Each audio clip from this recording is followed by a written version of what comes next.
Error 41. Error 41 means that you have lost the three-phase power to the heater circuit. If you get the display on the front screen, it could say E41 A, B or C, or if you've lost all of the phases, it will cycle between the three. To check where to check the power, we'll follow the following sequence. The power comes in from the main socket into the terminal block, L1, L2, L3, and if you're on a C model, you also have the neutral. It then runs to the circuit breaker, and then from the circuit breaker to the contactor. So when we want to test this supply, we just simply check on the terminal blocks, do you have main incoming power? If you have the main incoming power, you would then move to the circuit breaker. We have the incoming side of the circuit breaker and the outgoing side of the circuit breaker.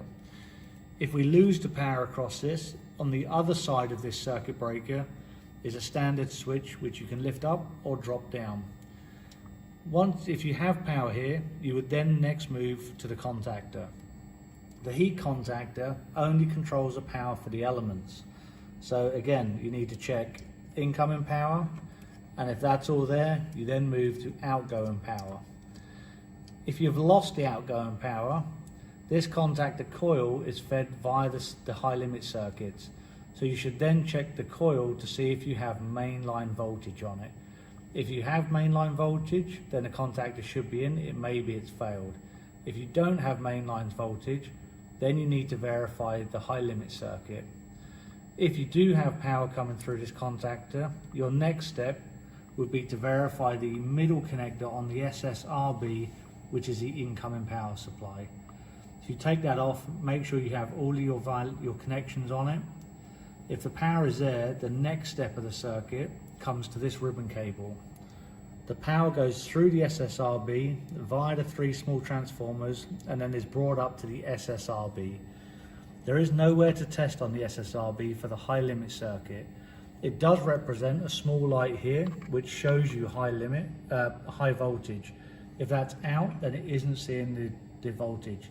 The easiest way to test the board is to remove it and swap it with another lane.